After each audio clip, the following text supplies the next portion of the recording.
Hello, good morning, नमस्कार। CC online क्लासों में एक बार फिर आपका स्वागत है। कैसे हैं आप? शायद आप लोग अच्छे होंगे, मस्त होंगे। अभी हम जो बात कर रहे थे, हमारा जो पॉलिटिकल साइंस है उसमें हमारा जो टॉपिक चल रहा था, पार्लियामेंट चल रहा था। उस पार्लियामेंट में आपने अभी तक ये देखा 79 में आर्टिकल जो है हमारा कॉन्स्टिट्यूशन में, वो ये कहता है कि संसद के दो सदन होंगे, एक राज्यसभा और एक लोकसभा, और संसद के 3 अंग होंगे, राष्ट्रपति, लोकसभा और राज्यसभा। 79 में हमने ये पढ़ लिया था, उसके दोनों सदनों की बात हम लोग कर रहे थे, और उन 2 सदनों में हम राज्यसभा के बारे में सामान्य जानकारी ले चुके हैं।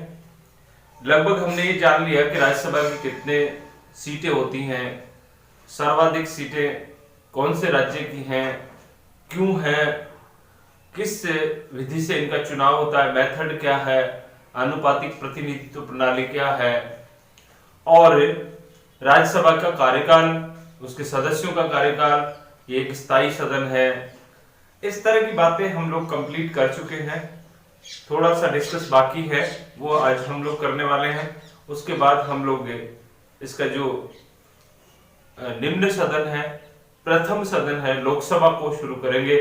तो बड़े ध्यान से आप लोग क्लास देखिए। स्टार्ट करते हैं आज की क्लास।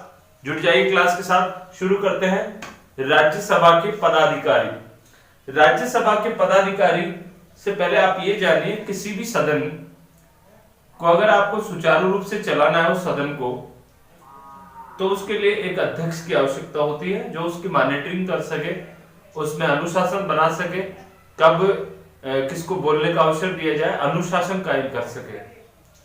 क्योंकि उसमें जो बैठने वाले लोग हैं वो अपनी अपनी बात रखना चाहते हैं, लेकिन रखने का एक तरीका है। जैसे आप क्लास में एक टीचर की भूमिका होती है, वो यही होती है कि जब प्रश्न पुटअप किए जाएं या लोकतांत्रिक तरीके की क्लास हो, तो उसमें टीचर्स अनुशासन बनाता है और बारी बारी से वो कि भाई अब आप बोलिए, आप नहीं बोल रहे हो तो दूसरा बोलिए। इस तरह से अगर बीच में कोई बोलता है तो उसको बिठा दिया जाए, अनुशासनहीनता इसको कहेंगे। तो किस तरह से राज्यसभा में जो बैठे लोग हैं उनका सभापतित्व है। तो राज्यसभा में जो अध्यक्ष है उसको सबसे पहले तो क्या कहते हैं, सभापति कहते हैं। तो देखिए संविधान का जो आर्टिकल है हमारा, संविधान का जो अनुच्छेद है 64 व 89, इन दोनों में इस बात का उल्लेख है। 64 में तो क्या है कि भारत का एक उपराष्ट्रपति होगा। तो देखिए यहां क्या उल्लेख है कि उपराष्ट्रपति जो है, उपराष्ट्रपति राज्यसभा का पदेन सभापति होगा। पदेन सभापति होगा। कौन होगा? उपराष्ट्रपति। इसीलिए 2 आर्टिकल यूज किया गया यहाँ 64 और 89। उपराष्ट्रपति का काम क्या है? उपराष्ट्रपति का काम अगर सही मायने में देखें तो जब राष्ट्रपति जी नहीं है तो उनके स्थान पर वह कार्य करते हैं, लेकिन राष्ट्रपति जी तो हमेशा ही रहते हैं। अकस्मात कभी ऐसा हो कि कोई दुर्घटना हो गई हो या राष्ट्रपति जी अस्वस्थ हो गए, ऐसा कभी हुआ हो, बाकी राष्ट्रपति पूरे 5 साल तक रहते हैं। इसलिए उपराष्ट्रपति पद जो है वो क्यों सर्जित किया गया है, यानी अगर उनका काम नहीं है तो वो क्या काम करेंगे, इसलिए उन्हें एक काम दे दिया गया कि वह जब तक उपराष्ट्रपति राष्ट्रपति के लिए काम नहीं करे तो क्या काम करेगा, रोजमर्रा की जिंदगी में वो क्या करेगा, तो उसे राज्यसभा का क्या बना दिया गया, सभापति। पदेन सभापति का मतलब यहाँ क्या है, जो भी उपराष्ट्रपति होगा वही राज्यसभा का क्या होगा, सभापति होगा। पदेन का मतलब यहाँ चुनने की आवश्यकता नहीं है कि राज्यसभा सदस्य अपने में से किसी को सभापति चुने, ऐसा नहीं होता। जो भी उपराष्ट्रपति, और उपराष्ट्रपति का चुनाव आपने देख ही लिया कि उपराष्ट्रपति का चुनाव तो संसद के दोनों सदनों के द्वारा किया जाता है, इसीलिए यहाँ पर राज्यसभा का कोई लेन देन नहीं है। तो पहली बात तो ये होगी कि उपराष्ट्रपति राज्यसभा का पदेन सभापति होता है, यानी जो भी क्या होगा, उपराष्ट्रपति होगा वही क्या होगा, सभापति होगा। दूसरी बात यह है कि जो ये सभापति है, सभापति उस सदन का सदस्य नहीं होता। देखिए ये लाइन क्यों लिखी, इसलिए लिखी कि जब भी आप किसी सदन की कार्रवाई को चला रहे हैं, जैसे लोकसभा में लोकसभा स्पीकर उस सदन का सदस्य होता है, लेकिन उपराष्ट्रपति या जो सभापति है वह राज्यसभा का सदस्य नहीं होता, वह उपराष्ट्रपति है, न कि सदन का सदस्य है। तो सभापति उस सदन का सदस्य नहीं है। तो यहां से प्रश्न पूछा जा सकता है, ऐसा कौन सा पद है या ऐसा कौन सा व्यक्ति है जो सदन का सदस्य नहीं होता होते हुए भी उस सदन का क्या होता है, सभापति होता है, और वो है आपका उपराष्ट्रपति। और एक बात और बता दूं मैं आपको कि उपराष्ट्रपति को जो पैसा मिलता है वो पैसा उपराष्ट्रपति पद के लिए नहीं मिलता। उपराष्ट्रपति को जो पैसा मिलता है वो सभापति का पैसा मिलता है, यानी राज्यसभा का सभापतित्व करने का ही उसे पैसा मिलता है। तो सही मायने में उपराष्ट्रपति का जो वेतन है वो सभापति का वेतन है। और जब उपराष्ट्रपति राष्ट्रपति कार्यवाहक राष्ट्रपति बनता है तो उन्हें राष्ट्रपति का वेतन मिलता है 5 लाख रुपया। इसका मतलब उपराष्ट्रपति को क्या मिलता है, क्योंकि उपराष्ट्रपति का तो कोई काम ही नहीं है ना, इसलिए उसे कोई वेतन नहीं मिलता। उसे किस कार्य के लिए वेतन मिलता है, इस सभापति के लिए कार्य के लिए वेतन मिलता है।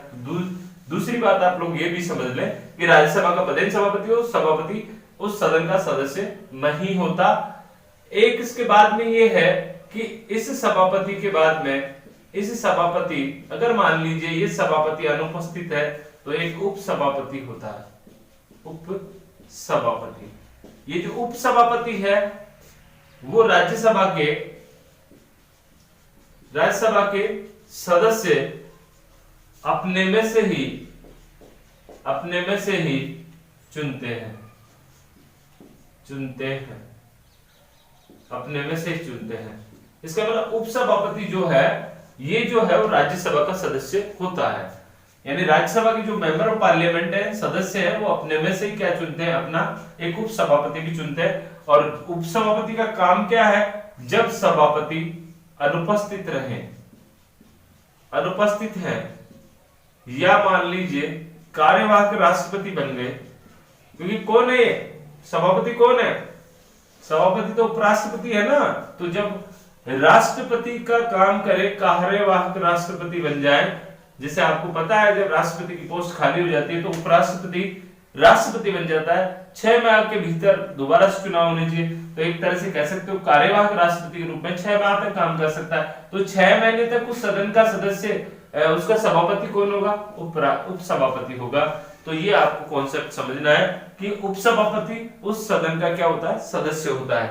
आगे देखिए आप लोग यहाँ ये भी देखें कि वह उसके अनुपस्थिति में कार्य करता है तथा उनकी कार्रवाई का संचालन करता है। और एक बात और कि इस समय वर्तमान में अगर बात करें तो उपराष्ट्रपति तो आपके कौन है, उपराष्ट्रपति जो है वो तो है एम वेंकैया नायडू, क्योंकि आपको इतना ध्यान होना चाहिए। और अगर बात करें हम लोग उप सभापति की तो अभी चुनाव हुए हैं करंट में हरिवंश नारायण सिंह, ये अभी क्या बने हैं, उप सभापति। राज्यसभा के उप सभापति बने और ये दूसरी बार क्या हुए हैं, निर्वाचित हुए हैं, दूसरी बार चुने गए हैं, यानी दूसरी बार इनको चुन लिया गया है। ठीक है, इनका कार्यकाल वही 5 वर्ष होता है। आप ये कहेंगे राज्यसभा के सदस्यों का कार्यकाल 6 वर्ष होता है, लेकिन इनका कार्यकाल कितना होता है, 5 वर्ष ही होता है।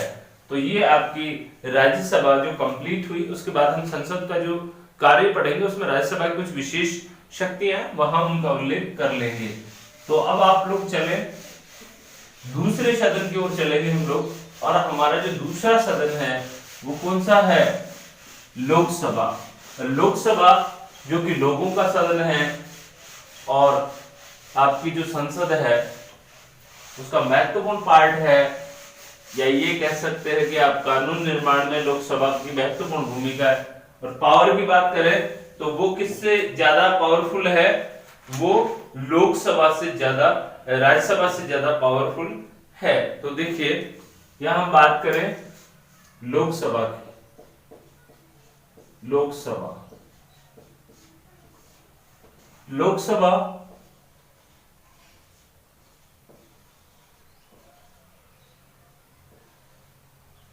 लोकसभा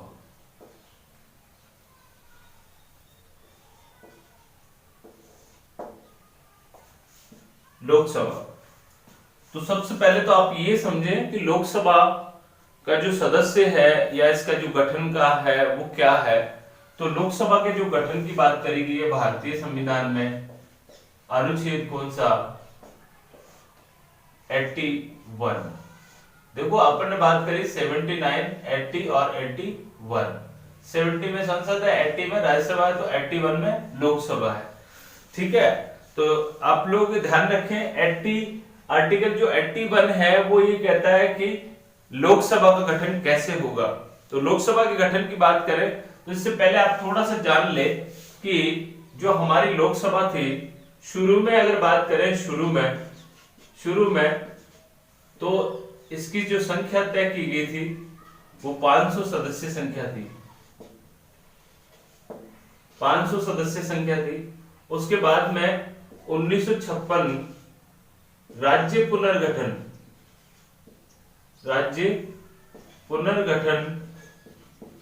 हुआ। उसके बाद में इनकी संख्या हो गई 520 हो गया, और उसके बाद में अगर बात करें तो थोड़ा और बढ़ा दिया गया, 525 कर दिया गया।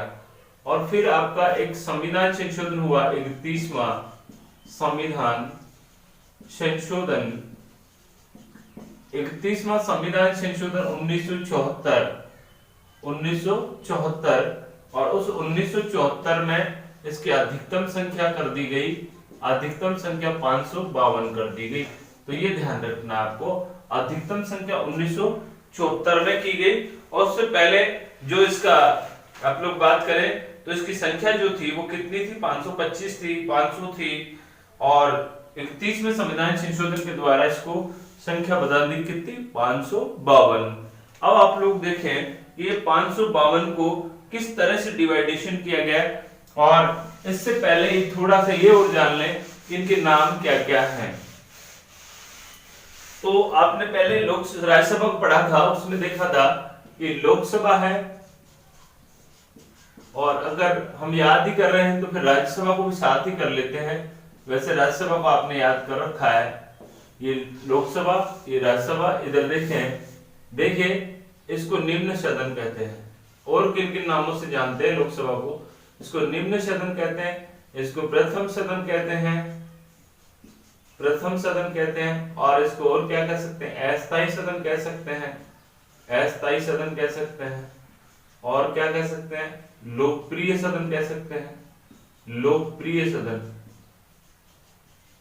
और क्या कह सकते हैं, लोगों का सदन कह सकते हैं, लोगों का सदन। अब इसमें इधर आ जाओ आप लोग, यहां देखिए यह जो निम्न सदन है उसको यहाँ पे क्या बोलेंगे, उच्च सदन। ऊंचा क्यों है ये हमने बता दिया था, ये प्रथम है तो ये अपने आप ही द्वितीय हो गया, ये द्वितीय सदन हो गया, द्वितीय सदन। और अस्थायी है तो ये स्थायी सदन हो गया, स्थायी सदन। ये लोकप्रिय सदन है, ये दोनों को एक ही मान सकते हैं हम, लोकप्रिय है लोगों का सदन। तो यहाँ हम बात करें ये लोगों का सदन है तो ये राज्यों का सदन है, राज्यों का सदन। राज्यों को सदन का मतलब यहाँ इसमें एक शब्द और यूज किया जा सकता है, संघीय सदन, फेडरल, संघीय सदन। तो बच्चों ये देख लीजिए आपको इतना जानकारी होना चाहिए कि जो आपकी लोकसभा है उस लोकसभा को निम्न सदन कहते हैं, क्योंकि उच्च सदन आपका ऑलरेडी पहले से मौजूद है, कौन, राज्यसभा। ये आर्टिकल 80 में है तो ये आर्टिकल 81 में है, ठीक है। पहले राज्यसभा उसके बाद लोकसभा है, ठीक है। तो यहाँ 80 और 81 की बात करी गई है। ये प्रथम सदन है तो ये द्वितीय सदन है। ये अस्थायी है, अस्थायी का मतलब इसकी तरह इसका वो नहीं है कि भाई 2 वर्ष में 1/3 सदस्य जैसे हमने पढ़ा था ऐसा होता हो, ऐसा नहीं है। यहाँ तो लगभग पूरा ही खाली होता है जिस 17वीं लोकसभा चली। लोकप्रिय या लोगों का सदन कैसे कह सकते हैं, क्योंकि ये जनता के चुने हुए प्रतिनिधि बैठते हैं यहाँ, जनता के प्रतिनिधि। यहाँ जनता के प्रतिनिधि प्रत्यक्ष रूप से होता है चुनाव, और यहाँ पर अप्रत्यक्ष था। इस वजह से आप लोग इसको लोगों का सदन या लोकप्रिय सदन कहते हैं। अब देखिए इसकी सीटों का गठन, सीटों का किस तरह से डिवाइडेशन किया गया है, वो एक आप लोग थोड़ा सा देख लेते हैं, वहां से भी प्रश्न पूछा जा सकता है।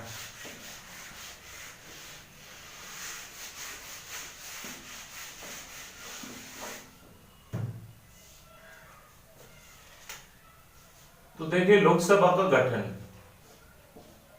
लोकसभा के गठन में आप लोग देखें,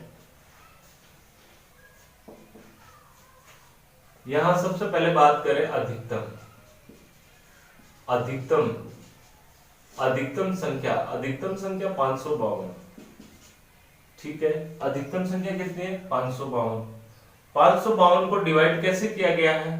देखिए यहां पर दो सदस्य जो हैं वो क्या होते हैं? मनोनीत। या ऐसे करो, यहां पर कुछ दो भागों में विभाजित करेंगे, एक निर्वाचित और एक मनोनीत,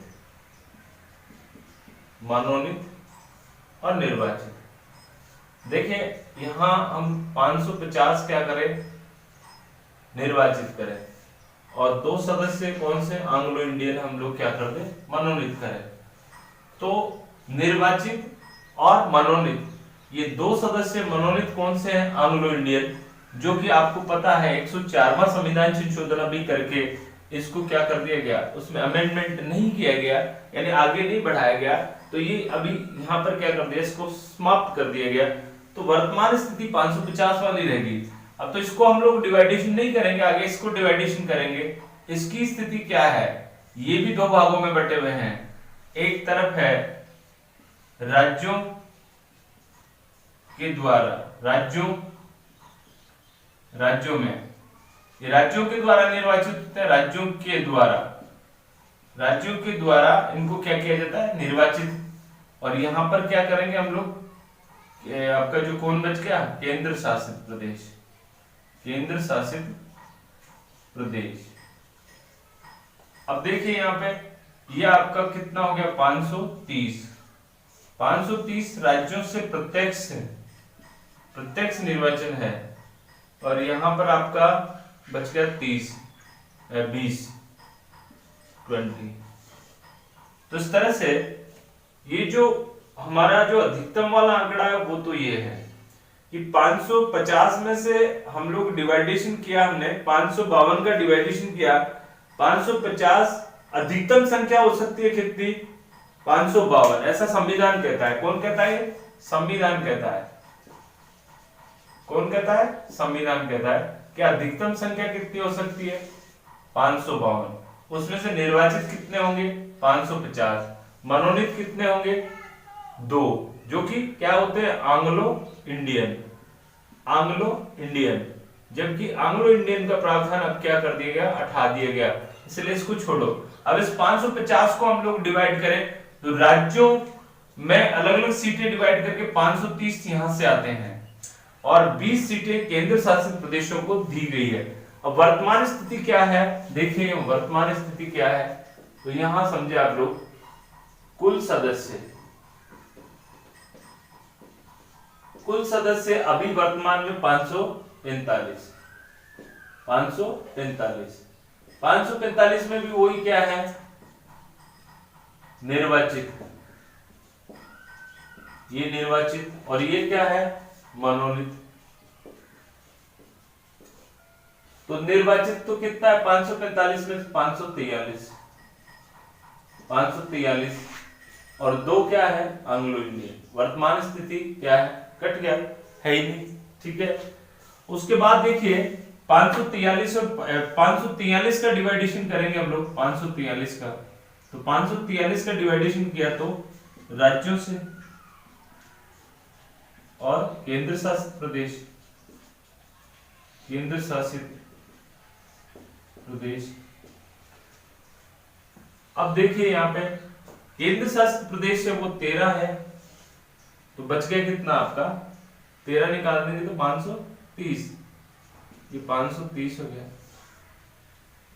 543 हो गया, 530 प्लस 13 बराबर 543। लेकिन वर्तमान स्थिति क्या कहती है? वर्तमान स्थिति ये है कौन सी? देखिए जम्मू कश्मीर पुनर्गठन अधिनियम 2019 से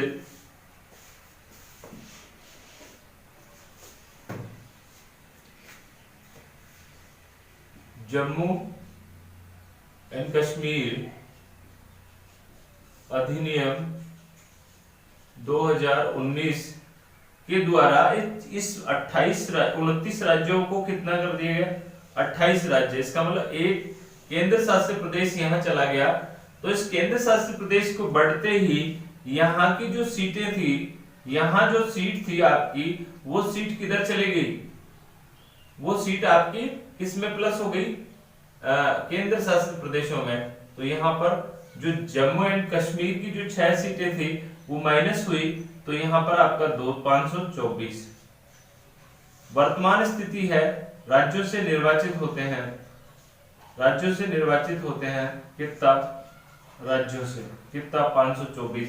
और केंद्र शासित प्रदेशों से निर्वाचित होते हैं कितना?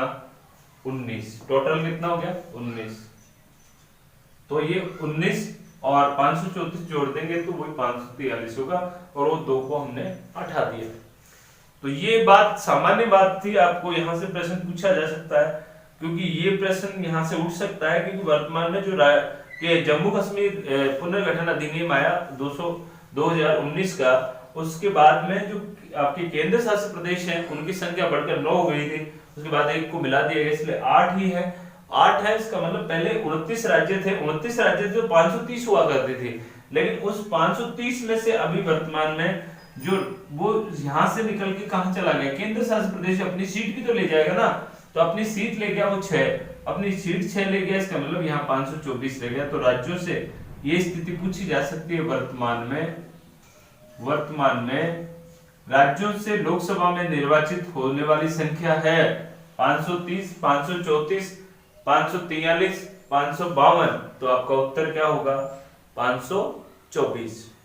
ठीक है, आपको समझ में आ गया होगा ये बात। यहाँ हम लोग बात करें, ये संविधान की बात है। संविधान में ये कि अधिकतम 552 हो सकता है, निर्वाचित 550 होंगे, 2 एंग्लो इंडियन होंगे 530 राज्यों से, और 20 सदस्य जो होंगे केंद्र शासित प्रदेशों से। वर्तमान स्थिति आपकी है कि 545 हो सकते हैं, वर्तमान में कुल सदस्य संख्या 545 है, 543 निर्वाचित होते हैं राज्यों से, राज्यों को डिवाइडेशन किया गया है, और 2 सदस्य ये है। तो इस तरह से आपको समझ में आ गया होगा शायद। चलते हैं अगली स्टेप क्या है इसकी। अगली स्टेप में देखिए इनको क्या किया गया है, क्षेत्रीय प्रतिनिधित्व दिया गया है। क्षेत्रीय प्रतिनिधित्व के आधार पर क्या किया गया, इनका वर्गीकरण किया गया है कि ये जो 543 सीटें हैं ये कैसे बटेंगी। 543 जो सीटें वो किस तरह से बटेंगी, तो ये क्षेत्रीय प्रतिनिधित्व दिया गया है। क्षेत्रीय प्रतिनिधित्व क्या है, देखिए क्षेत्रीय प्रतिनिधित्व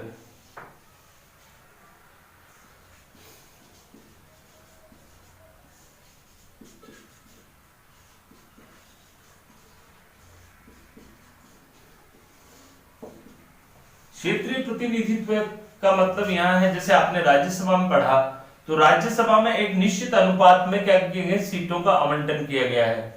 जैसे राज्य अनुपातिक प्रतिनिधित्व निश्चित कोटा प्राप्त करेगा वो जाएगा, लेकिन यहाँ पर क्षेत्रीय प्रतिनिधित्व दिया गया। क्षेत्रीय प्रतिनिधित्व का जो आधार बताया गया है वो क्या माना गया, जनसंख्या। जनसंख्या के आधार पर सीटों का आवंटन किया गया है। सीटों का आवंटन किया गया है, यानी राज्यों को जो सीटें दी गई है वो किसके आधार पर दी गई है, जनसंख्या के आधार पर दी गई है। इसीलिए तो आप देखिए, इसीलिए तो ऐसा किया गया है कि जैसे सबसे बड़ा राज्य कौन सा है जनसंख्या के अनुपात में, सबसे बड़ा राज्य यूपी, और यूपी को सीटें कितनी हैं, 80 सीटें दी गई हैं। फिर बात करें आप लोग महाराष्ट्र को कितनी सीटें हैं, 48 सीटें हैं। और राजस्थान की बात करें तो राजस्थान को 25 सीटें हैं लोकसभा की। ये लोकसभा की 25 सीटें हैं, इसका आधार क्या है? जनसंख्या। जनसंख्या के आधार पर ही सबसे बड़ा स्टेट है उसको ज्यादा सीटें, वही राज्यसभा में भी था जनसंख्या का, लेकिन एक निश्चित अनुपात में वहां मिलता था। लेकिन यहाँ पे जो आधार है वो क्षेत्रीय प्रतिनिधित्व दिया गया जनसंख्या के आधार पर। तो यूपी को 80 सीटें मिलेंगी क्योंकि उसकी जनसंख्या ज्यादा है, और महाराष्ट्र को 48 सीटें, राजस्थान को लोकसभा की 25 सीटें। राज्यसभा में देखें आप लोग तो राज्यसभा में यहाँ 31 थी, यहाँ पर देखें आपकी 10। ठीक है, यहाँ ये बात आप लोगों को कॉन्सेप्ट में समझ में आ जानी चाहिए कि ये कैसे हुआ है। और अगर आप लोग निकालना चाहें जनसंख्या के आधार को निकालना चाहें तो कैसे निकलेगा? क्षेत्रीय प्रतिनिधित्व। जैसे भारत की कुल जनसंख्या बटा आप लोग स्थान कितने रखे हुए हैं? 543।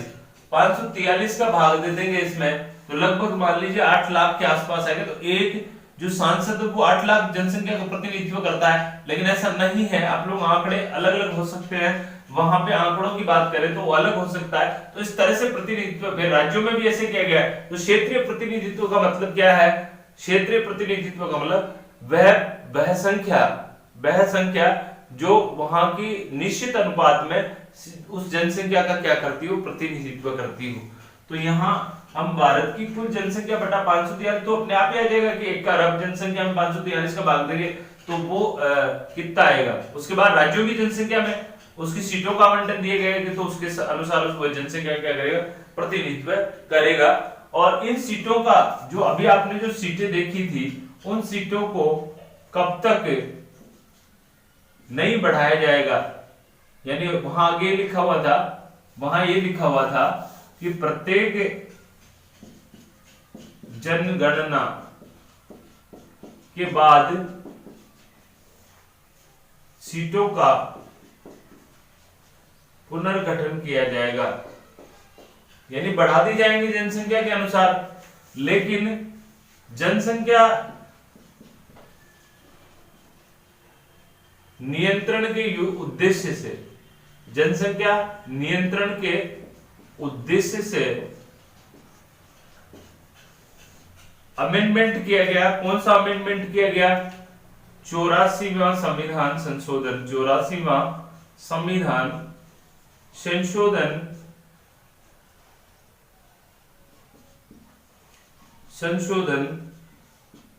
2001। 84वां संविधान संशोधन 2001 जो कि क्या कहता है? ये कहता है कि 2026 तक लोकसभा की सीटें यथावत रहेंगी, यानी नहीं बढ़ेंगी 2026 तक। ऐसा 84वां संविधान संशोधन करके इसको फिक्स किया गया। उसका उद्देश्य ये है कि जनसंख्या नियंत्रण का, क्योंकि जैसे आप लोग देखें जो छोटे राज्य हैं उनको क्या मिलेगी? जनसंख्या के अनुपात में लोकसभा की सीटें कम मिलेंगी। तो ऐसा उत्तर भारत में और आपका जो दक्षिण भारत है वह कंपटीशन का मामला बनता है। उत्तर भारत में जैसे यूपी है, आपका राजस्थान है, ये जो स्टेट हैं ये उत्तर भारत में आते हैं, बिहार वगैरह। तो ये जनसंख्या के अनुपात में बहुत आगे निकल गए, जबकि जनसंख्या को नियंत्रित किया गया था। और राष्ट्रपति के जो चुनाव में भी जो मत मूल्य निकाला जाता है वहां भी जनसंख्या के अनुपात में निकाला गया है। तो जनसंख्या वहां भी क्या करती है? वेटेज रखती है। तो ऐसी स्थिति में जो छोटे राज्य थे उन्होंने दुखी मन से कहा गवर्नमेंट से कि अगर इस तरह की बात है, कंपटीशन है, तो हम लोग फिर करें। तो इसलिए ये बात जो थी जनसंख्या को नियंत्रित करने के लिए, उनको राजी करने के लिए ऐसा कर दिया गया 84वां संविधान संशोधन कि वही सीटें रहेंगी जो पहले की सीटें हैं 2026 तक। उसके बाद की जो जनगणना होगी 2021 में जो जनगणना आएगी उसके बाद में अगले आंकड़े क्या होंगे कि जैसे अभी 543 है तो हो सकता है कि 1000 भी चली जाए, क्योंकि जनसंख्या के अनुपात में ये बढ़ जाएंगे। तो यहाँ आप लोग कुछ शायद कॉन्सेप्ट को आपको समझ में आ रहा होगा। आगे देखिए कि जो इनकी जो जनसंख्या है वो जनसंख्या के आधार पर ही इनका वो क्या किया गया? निर्वाचन किया जाता है। और ये आधार क्या है? जनसंख्या के आधार पर। आगे की बात हम अगली क्लास में करेंगे। आज की क्लास के लिए इतना ही। बार बार रिपीटिशन करें आप लोग। कोई भी आपका प्रश्न हो कमेंट बॉक्स में लिखें। Thank you very much.